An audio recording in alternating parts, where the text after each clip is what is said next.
All right. Hello.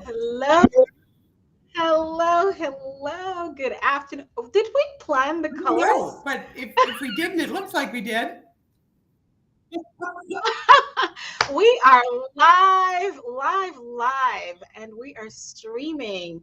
If you are with us, just put something in the chat and let us know that you are with us, where you're coming in from, where you're catching this live stream, where you're from, and if you're watching us on LinkedIn, on YouTube, on Facebook or Twitter. We're just happy. I am honored to have the CEO of EQ Momentum, my Yes. friend Jean, and we are here to talk about something really special. What's love got to do with it? Exactly. We want you to Is that right? stay tuned. We want you to stay tuned to this conversation with us. At the end, towards the end, we're going to make a really big announcement. Trust me, you're going to love it. Jean, you are a genius. And that goes together. Okay. We have been friends for over a year now, and we definitely have couldn't wait for the moment when we start actually putting work and content and education and impact and upliftment together. And so here Yes. we are. We've been working behind the scenes, and now we're in front of everyone. So, Jean, what does love have to do with it? But first, tell us about you and what you do, because everyone Um, here kind of knows me. well, as you mentioned, my name is Jean Georgianni, and I am an emotional intelligence coach and trainer. And I spent most of my career in corporate America, working for a couple of Fortune 500 companies in senior level positions within IT. And then I left that and I just decided to break out on my own. And most recently, I primarily worked with leaders, coaching and training leadership development and different leadership skills. And one of the ones that has stuck the most with me as being the most valuable um, topic to learn that every leader needs to immerse themselves in is emotional intelligence. And in my Mm. coaching with um, executives or leaders, invariably we'd start talking about work, their careers, and application of emotional intelligence in their careers. But invariably, the conversation quickly moved to their personal relationships. Mm. So I identified very quickly that as leaders, it's very likely that the same challenges that we are having in our work environment Mm. can be replicated in our home life, in our romantic relationships. Mm. I have to say, I absolutely agree with that. And so, Jean, before you dive into this full concept, can you tell me what do you think about the concept of leaving home at home and not bringing it to work? Is that really truly possible, first of all? Well, of course, I think all of us know it's not really possible. We try to do it, and I think we get pretty good at wearing a mask at work sometimes. Hmm. But that's where emotional intelligence is the big reveal, right? Absolutely. Because if we have stress going on in our personal lives, and perhaps especially in our romantic lives, those invariably will show up at work. It doesn't matter if we try to mask them, we can get away with it. But most work environments, these days, especially with what's going on in the world, there's a lot of stress.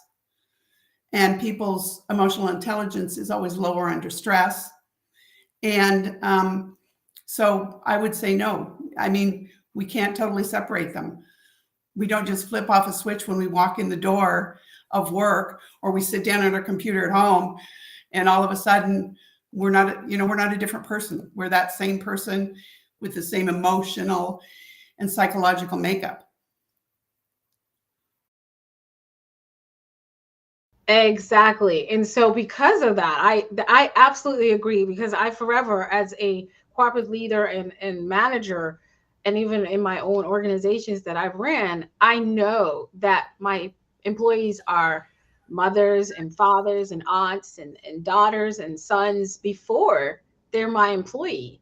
So, somewhat, do you believe? Here's the question I have for you with the concept of what's love got to do with it. Do you believe that the romantic side, whether you're if your romantic relationship is imbalanced, do you believe that it could cause an imbalance in your work and business life? Yeah, absolutely. It can. Because, like I said, with my clients, um, we're emotional creatures. And usually the closest emotional relationship we have is with a spouse or a partner or a significant other. And even if we don't have that and we long for it, there's Mm-hmm. that element of imbalance in our life. We can be very, very successful and quite often are very successful in the workplace.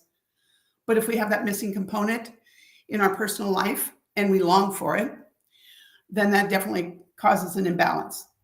And an example would be just an example of how they carry over. Um, if you're a person who in your romantic relationship hasn't learned how to appropriately express your needs or your boundaries, likely that shows up in the workplace. And in both contexts, you are going to increase the stress level, and likely people then blow up, in anger or in frustration in one or the other, and more likely both places. They're discontent in their romantic relationship and discontent in their work environment. But when you dig down to the core of it, it's all because they haven't been given or taken the opportunity to increase their emotional intelligence, so they deal with stress and just the day-to-day conflicts that can happen in relationships. They don't know how to deal with that appropriately, and that increases the stress, right? Right. So, Jeans, for some of our listeners, what is emotional intelligence, real quickly? How do you break that down? Well, the simplest way to put it is emotional intelligence is being aware of our own emotions and being able to manage them effectively, and also being aware of other people's emotions and being able to help them manage their emotions in the context of our relationships.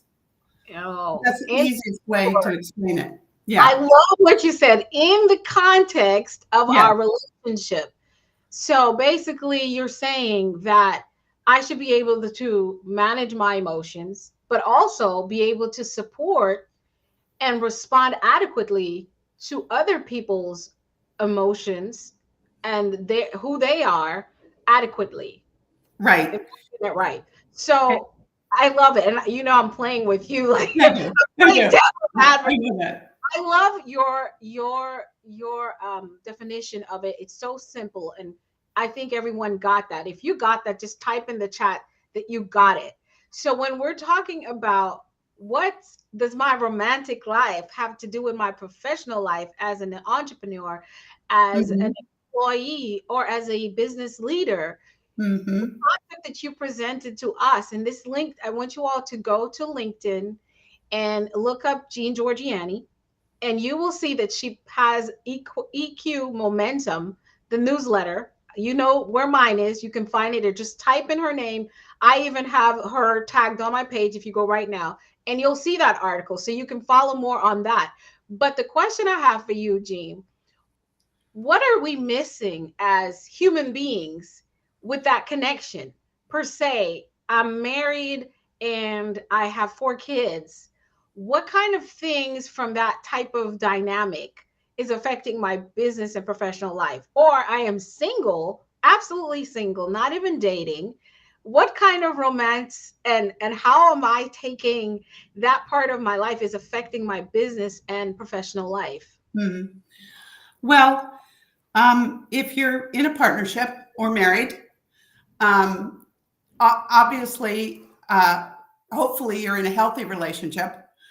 If you are in a healthy relationship, you're still going to have differences. You're going to have challenges in your home life you have to work through, and the challenge there becomes when work is already very stressful, potentially, you bring that stress to your home environment. And if your home environment is stressful, you're going to bring that to your work environment. And pretty soon you don't have a place of calm and peace, right? And of course, the primary place of calm and peace is within yourself. And therefore, emotional intelligence is critical because we can't control our external circumstances most of the time, and we can't control other people's behaviors. The only thing we can control is how we respond to those, how we process them, and how we respond to them. Now, if someone is single, I guess in part it depends. I've seen two different scenarios.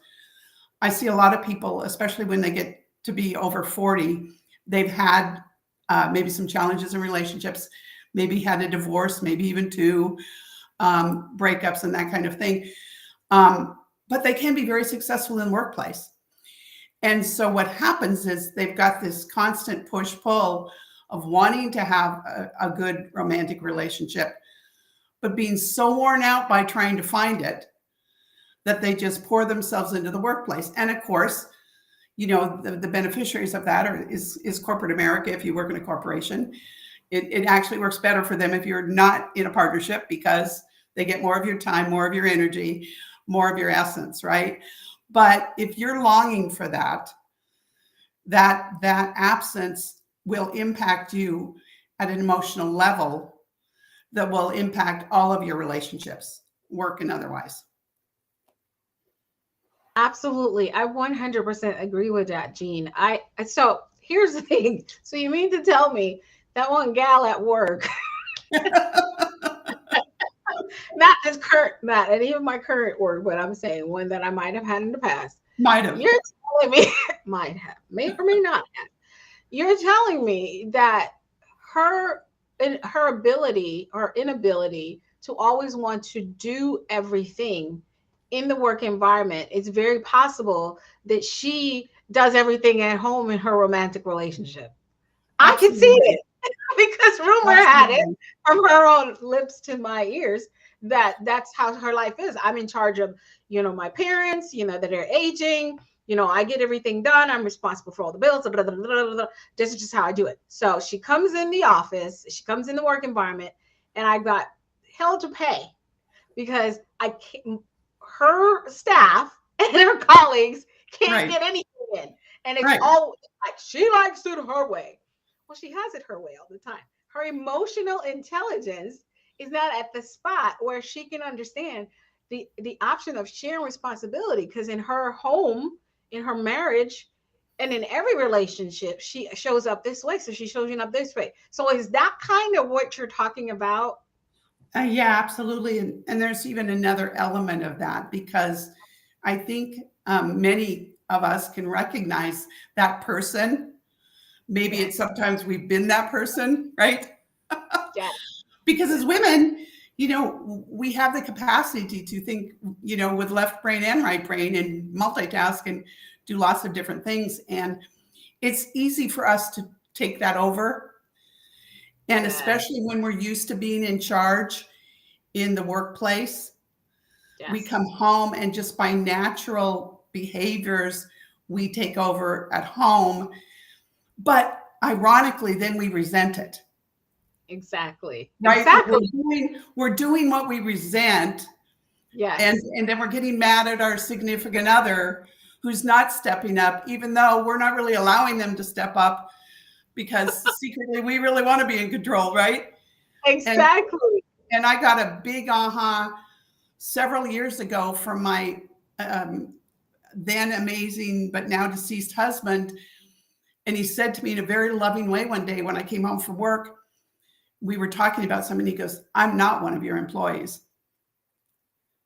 Wow. That was a wake-up call for me, because I hadn't realized that I was taking that into my home life. And so right then Exactly. and there, I decided, that I needed to work on that, because that relationship, as important as work relationships are to us, Yes. It's usually our romantic relationship that is the most important single relationship in our life. And if somebody disagrees, I want to see it. If you disagree, that relation, the romantic relationship, whether you have one, have a significant other or not, if you disagree, I need to talk to you because something's wrong. You might not choose to prioritize it at certain points in your Sure, life, sure. but once you do, it becomes, and Jean, you know what I say. I say that the people who refuse to understand the hierarchy of a romantic relationship, they get Hmm. slapped with it in the face when they're not paying attention. Then all of Yes. it, oh no, I'm fine. I'm single. I love being single. Yeah. Yeah, you just don't know how much I get done being single. Like last time I was in a relationship, and I'm like, okay, so this chatter goes on, and then who pops up 6 weeks later? No, it's nothing serious. And they have the big smile. Right.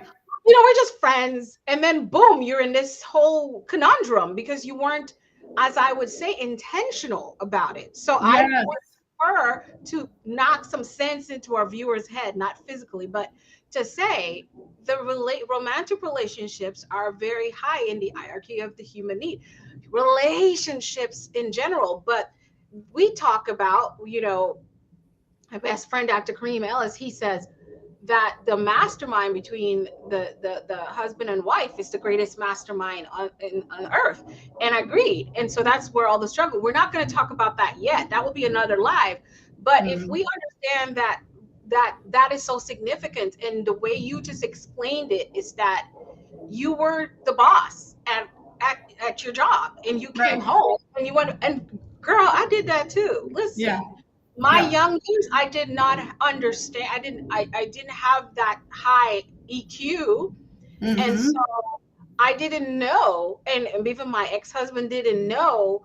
But it's like I caught myself later in my marriage. At the time, I was like, I do everything and I don't want to. I was resentful, like you said. And he's Hmm. like, what now? Yeah.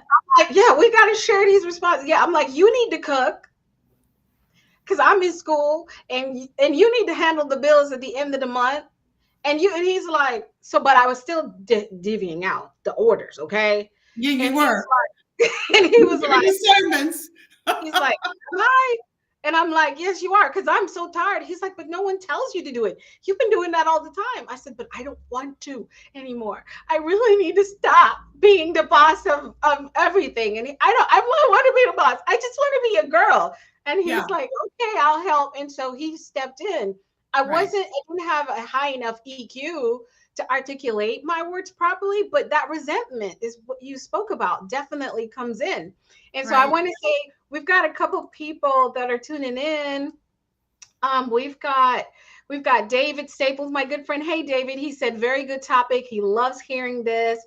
And then we have also from our LinkedIn viewers, um, Chichester is saying, good evening from Texas. Hey, Mr. Swanson, how are you? Nice to have you. But yeah, this thing about emotional intelligence has become a buzzword. But I would like to normalize it. And I think with Yeah. you and your platform, specifically normalize it for those working professionals, whether it's entrepreneurial business leaders, wherever you Hmm. are, you're career driven, that we need it more because we have a wider scale, that Yes. we are in so much responsibility, we forget self responsibility. And that Hmm. is to grow ourselves because Right. we're nurturing not just our families and small groups, sometimes large groups of people. We're growing things, we're planting things. We need that higher sense of EQ. So when you said, I almost call this what's love got to do with leadership. That's going to be another Yes. conversation. But you if you can tell us another aspect where our romantic standing affects our professional lives or vice versa. Hmm. Well, I would say that the other way that it can influence what we're doing in the workplace is our awareness of other people. Okay, because I have these interesting statistics. I'm going to have to read them to you. Okay. I love statistics. I'm a Yeah, sucker. I know you did. So I've got them here. I Because don't the memorize yet. numbers don't lie. Well, these are interesting ones. You'll find them interesting. 70% of couples in relationships cite communication issues as the primary source of conflict that leads to a breakup. Got that Mm, one? mm, mm, 90% of projects in the workplace fail because of poor communication. mm. 80% of employees leave their jobs due to poor communication by their leaders. Yet, according to a survey conducted by Harvard Business Review, 83% of leaders believe they are effective communicators. There's a disconnect going on, right? There's a disconnect. It's huge. It's And gaping. those statistics don't match. And then the other statistic from Harvard Business Review is that only 10 to 15% of any of us have high emotional EQ. So my respectful request is that we as leaders Yes. recognize that while we might be very articulate and very Mm, succinct in our communication, that's not the same as being able to have an emotionally intelligent conversation. Very absolutely. different things. Ooh, that is such a gem of a gem. Listen, can you drop some gems and fire emojis in the comment wherever you are, whether you're watching this now or you're on the replay? That right there is everything. Because a lot of us, I remember saying, am I speaking English or not? Right. And then, I forgot his name, but he came out and he said, women are from Venus and men are from Mars. I'm like, oh, so that makes sense. And you blame it on all the other theories, except taking responsibility for your way of first being aware of yourself and your inability to Yes, communicate. exactly. So tell me, what would be the difference between me communicating well with oral language and even body language to Mhm. me communicating with a proper and a higher sense of emotional intelligence? Well, one thing that comes to mind, as you know, I use a tool in my emotional intelligence practice that is a personality science tool, but it's unlike others that are also very valuable. But Yes, it's unlike, and I found it to be much more powerful. First of all, you can take the test in 90 seconds, which I know. it makes a big You difference, really can. You right? really And the great thing is, it demonstrates that all of us as individuals are made up of 4 different personality types, and each one of those has a different preference for how we receive communication, how we process information, what kind of connection we need in that relationship when can. we're communicating. And so I'm going to give you one real life example of how I demonstrated myself, because Yes, I always tell myself I yes, demonstrated very poor emotional intelligence unknowingly, right? yes. So I worked for a company and had a staff of about 12, 15 people at that time. And there was some outsourcing going on, and another company was going to come and take over a portion of IT work for that company. And my group of people were nervous about it. They didn't want to leave their company they'd been with for 10, 12, 15 years. Yes. um, and me, my personality type, I was excited. New opportunity, new environment, new people to meet. I was very excited about it. So what I did as their leader is I tried to get them to see it my way, Hmm. because of course my way was the right way to look at it, right? Yes. I mean, right? What else is? What else? Well, so what I realized after using this tool and becoming more masterful at understanding it is most of my staff had the exact opposite personality style that I had. And when I was using, actually, and that's what I love about this tool, I use the word opportunity, and for the other personality type, that frightens them Ah, because wow. they hear the word opportunity as risk, Right. Right. right? Yes, do. So here I was being the cheerleader, talking up the move. It was all going to be great, and I wasn't seeing them. I wasn't seeing their unique needs and how Yeah. I could communicate to them in a way Right. that would make them feel safer and more Mm, secure in the mm. transition. Wow. So while I was a very effective communicator, Right. I did not communicate out of emotional intelligence. Right, exactly. And so one of the things I found, Jean, as you know, I was born and raised in another country where, of course, from South America, but my first language is English. And so you a lot of while free passes were given to a colleague or so in the work environment that their second language was English, Mhm. everyone's like, when I use certain words and it was taken the wrong way, I didn't get a free pass. It's like, you speak English, like that. You don't have an accent. You don't go, car. You don't say Right. car.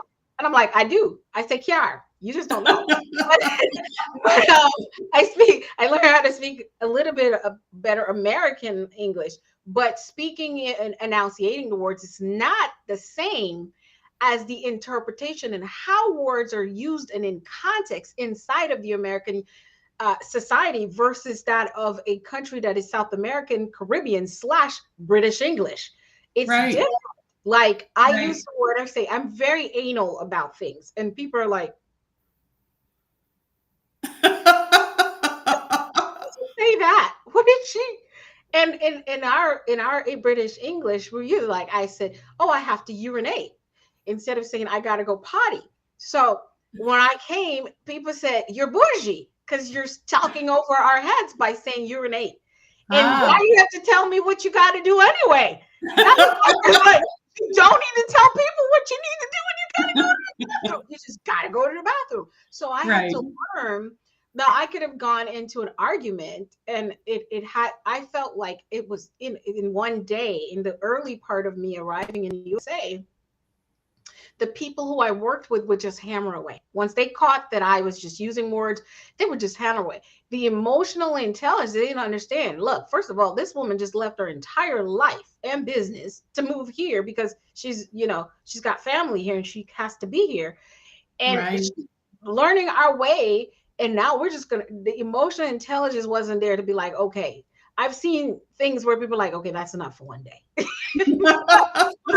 I'm going home and I'm crying.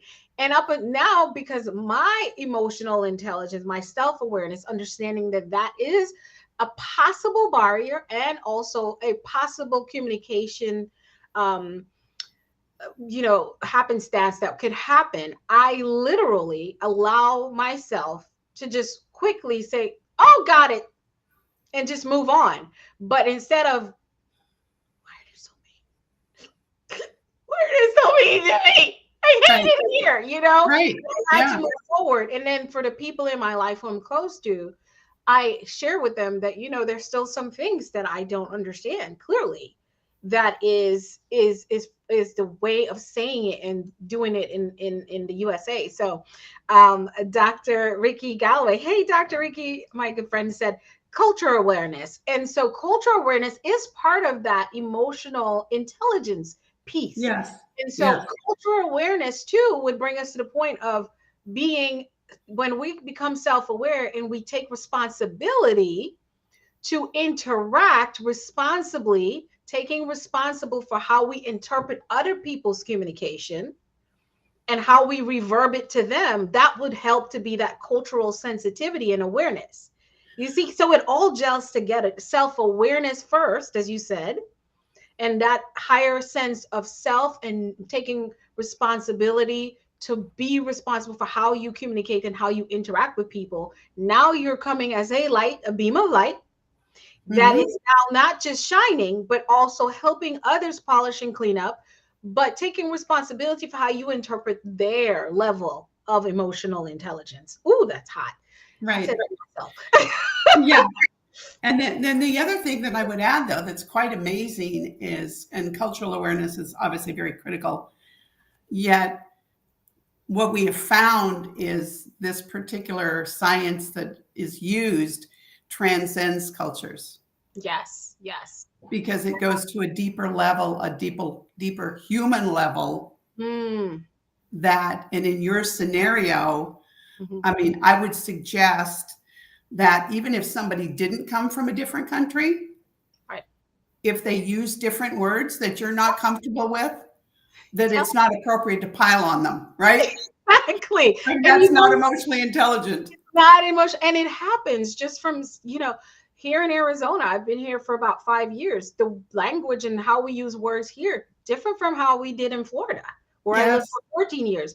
So it was like it's always there's always a culture, and it's just from home to home. So when you get in those romantic relationships, you have to pay attention to how the person communicates and right. what works for them and what doesn't. And then you also have to be emotional intelligence says that you have to set those healthy boundaries and say, you know what, that doesn't work for me, that doesn't make me comfortable, and That's here's right. why. I know you're not doing it on purpose, Yes. but here's why it's making me uncomfortable, because I had a teacher in high school who did this, or elementary, and I'm still processing and understanding how to do with that. But every time you do that, it just kind of hits me really hard. Yes. So that's responsibility and setting your boundaries as well. And part of that is sometimes we're not even aware that we have triggers, Right, right? right. And that's why part of learning emotional intelligence is that first step is just awareness. Like what triggers an emotion in me, and not just anger. You know, there's at least 30 different emotions that we use, and what Yeah. triggers that emotion, Yes. and really understanding where that comes from. Because as you mentioned, quite often it comes from very early in childhood. Yes. An example could be you could have the best parents in the world, Right. and yet you're 3 years old and you want to climb up on daddy's lap when he gets home from work, but he's still stressed out from work and trying to finish up a phone call. So he dismisses you, Hmm. and all of a sudden you internalize rejection. That I'm not a priority. I'm not good And, enough. you, No one has and, time and, for and, and that ruminates in your little 3-year-old brain, and me. you Mhm. continue to experience things that feel as rejection. And pretty soon you're a 40-year-old adult that doesn't know how to take feedback from a Yes. colleague or Yes. a spouse Yes. without it triggering you, because the Absolutely. feeling is rejection, right? Yes. And this is why I love your what you said of your definition of emotional intelligence, which is commonly called EQ, self-awareness. Mm-hmm. Like you said, you don't know what your triggers are. And this is why also, Jean, I'd say to a lot of people, and I've been posting it frequently so it can ruminate in people's minds. You're never going to be, and we're going to come to this in just a few minutes. We're going to switch a little bit. Once you're over 40 and things, but so much happened to you. You're on a healing journey for the rest of your life. I Mm-hmm. tell people don't get all clinchy and all uptight about I'm healing. I have to heal. Yeah, you do till you die. Yeah, exactly. We're all still dying every day. Getting close to the grave. Sorry, don't mean to be gloom and doom. But here's when it comes to emotional intelligence and self-awareness is just know that you're gonna have triggers that you don't know nothing about. Something might annoy you and you have no clue. Like you also know you can smell a certain perfume and be like in the office and be like, Jean, is that you? Right. Oh, that is you. Oh, I hate that scent. It's like, and Exactly. you're like, all I did was came into this break room to get a cup of coffee, and I just got told I stink. And I love my Dolce and Gabbana. Exactly. But for her, it's a scent that she doesn't like. She doesn't even know why, but it's not emotional intelligent. My point is to just yell out at a teen in the break room Exactly. that she stinks. It's also not emotional intelligent to sniff at her. You might wonder where that scent coming from, and you might smell. It was like, what are you wearing? Okay, Dolce and Gabbana. Okay, and shut your mouth and go back to your office. As Exactly. leave the break room, come back 10 minutes later because that smell's probably still in there, and don't say anything to her because you don't expect her in your job to completely change her perfume for you. Now, you might avoid her when she wears it, but however, you might want to tell your spouse this emotional intelligence, say, babe, it's hard for me to cuddle with you when you have on Dolce& and Gabbana because it kind of makes me nauseous. Right. I know it is one of your favorites, but can Yeah. you wear that like when you're somewhere else? Like, but when we have to cuddle, like, don't wear that perfume because it doesn't work for me. And he'll probably like, really, I got to think about what kind of perfume I got. But if he's functioning from a higher sense of emotional intelligence and he values that relationship, he'll probably like, okay, all right, hold on, I'll be right back. He'll go take that shirt off, Hmm. put on a new shirt, and come back and cuddle. Right. Not go, are you really going to tell me what to wear now? So, Exactly. And then it spirals.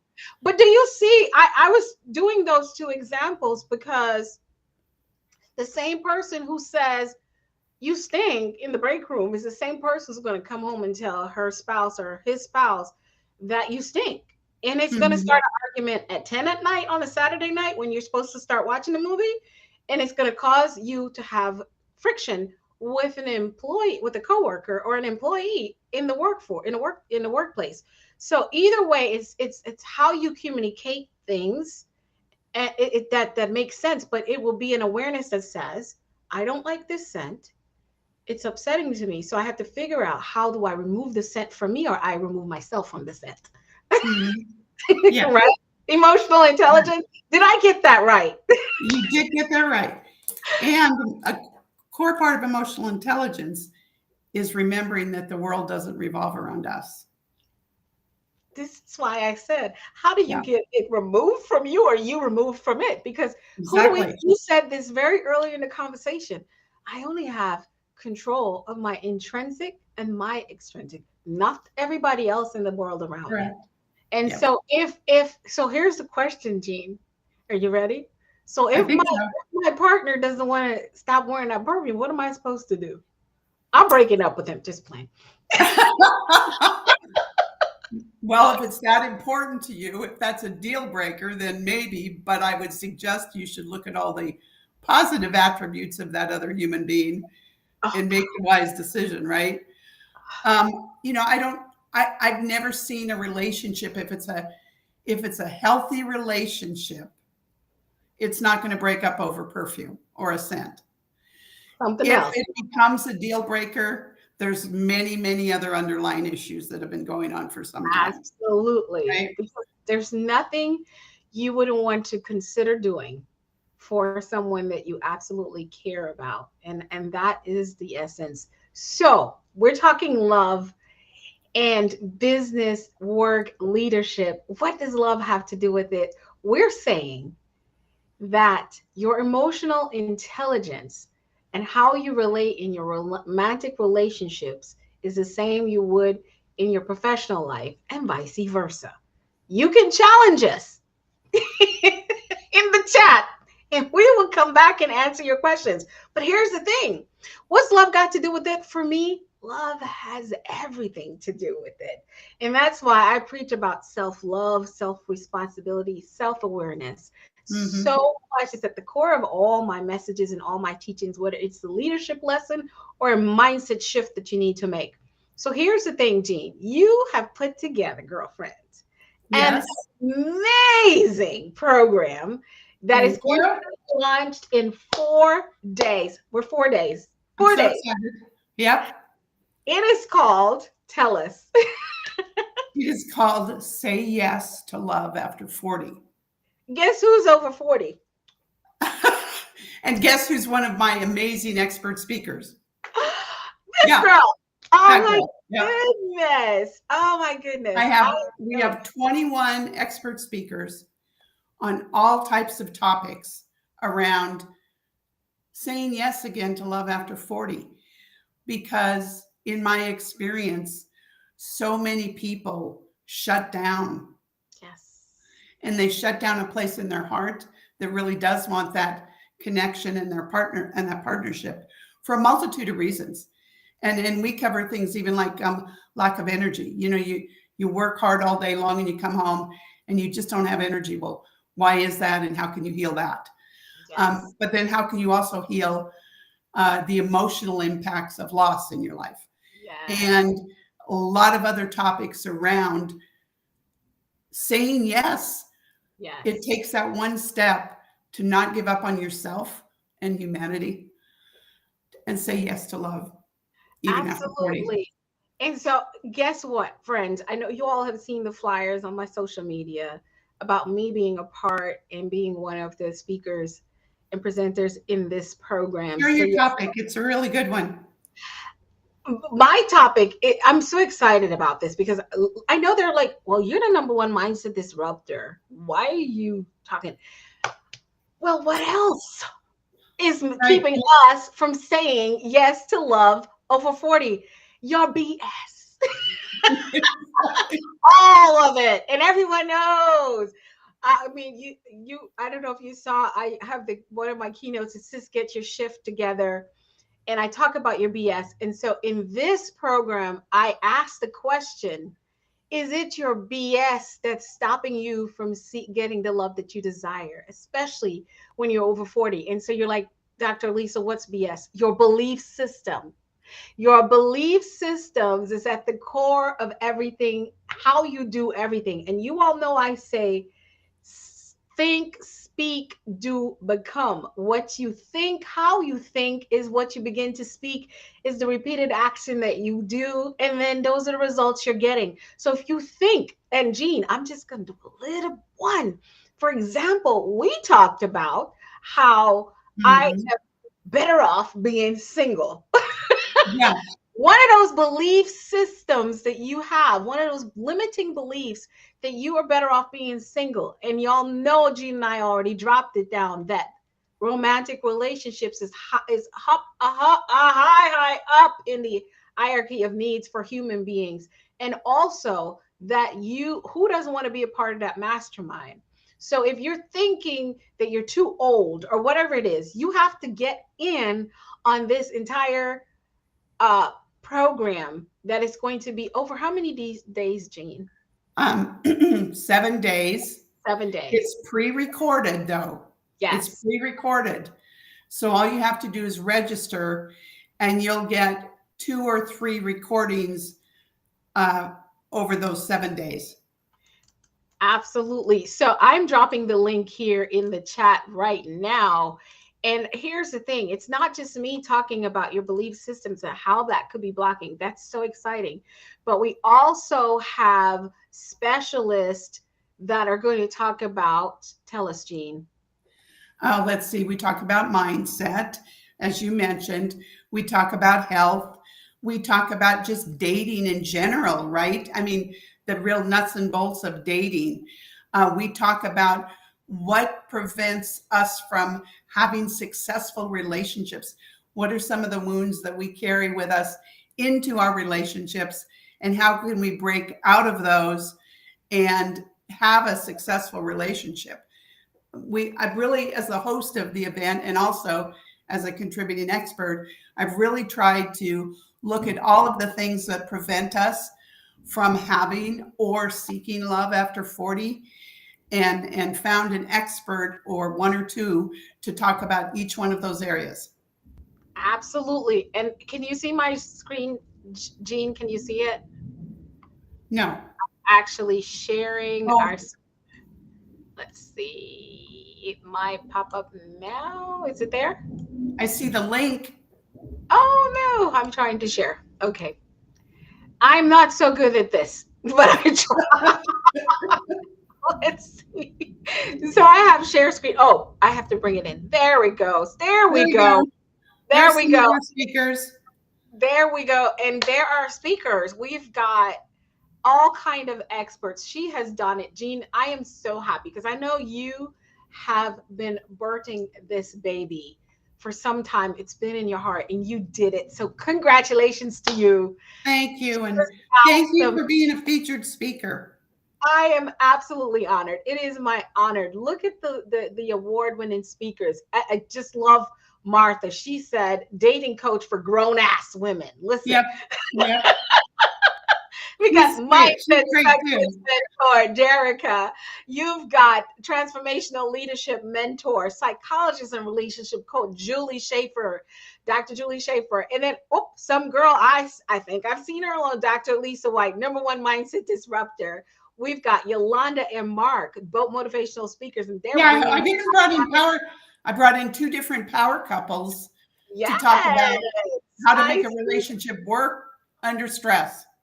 Yes. So all you have to do, friends, if you're watching this now or you're watching the replay, is drop the link. I'll also post it again because some of the channels, it's also on my social media. I would love to see that you all register. You get that link, share it with the friends. Guess what? It is free. Free. Yes. She did this for free. And because we love the message that needs to go out, it is love that makes the world go round. And yes, romantic love is important because that stems in all your other relationships. Listen, a bitter 42-year-old woman is going to be a bitter 42-year-old employee, manager. Or man, a Or bitter a bitter 42-year-old man. 42-year-old man is going to be a bitter dad, a bitter leader. It's just bitterness. So we gotta Mhm. work on all that stuff. Allow yourself the opportunity to reconnect with yourself and fall in love again. Listen, I was married and I've been divorced for several years now, and I allow myself to experience love in so many ways. You'll hear me talk and be very candid in this in the conversation with Jean. So if you want the secrets, it's only inside. It's behind that link. It's you registering and you getting in there. You can play it. There's also a VIP upgrade, which is a ridiculous price. What's a VIP upgrade? It was like $47. $27. And I love what you said. It's cheaper than your bottle of your favorite wine. Seriously, Exactly. and it's cheaper than dinner because everywhere just $27 can't even begin to buy I look dinner. at it this way. If I'm not willing to spend that kind of money on my love life, that Don't even that buy. yeah, that doesn't connect, right? And that's just for the VIP, which will allow But you to but have everything else is free. access free, right? So don't you dare sweat about the 27. She has done this for free. You want to go register, you'll get a link in the mail with the days and the schedule to go watch the different people speak on the areas that you want, or just watch it all. I personally will have it tuned in and I'll be watching it, not to hear myself. We hear myself all day. Because if I'm not talking here, I'm talking here. Not really. I do get zen and quiet. But I want to learn as a young woman over 40. Love is so important to me. I've worked on developing self-love, and you'll hear these speakers and coaches talk about the importance of that, and then being able to use that sense of power and emotional intelligence to connect with the love of your life. So say yes to love over 40. Sign Yes. up. I've Just say said yes. yes. I've said yes. I've said yes. Exactly. So I didn't say go buy a wedding dress today. I said get to the link and sign up. Exactly. Brother, you want to be intentional. Listen, and I'm talking to all my business leader friends and coaches and speakers and all the wonderful people on our social media networks. If you're so great at everything you do, that part of your life you're hiding away from love. The question from me to you is why? And if you don't know why, you need to figure out why. But it's going to take intentionality to open up again.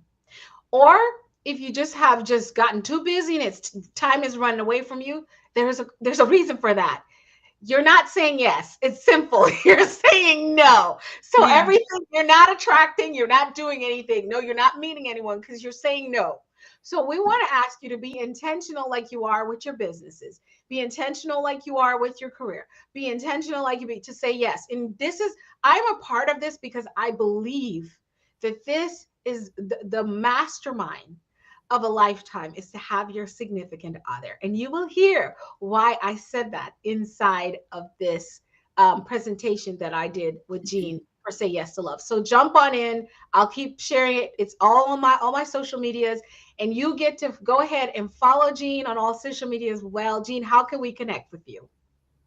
Um, you already have the link in your LinkedIn for my LinkedIn profile, so that's pretty easy. I'm Yes. just Jean Georgianni on Facebook.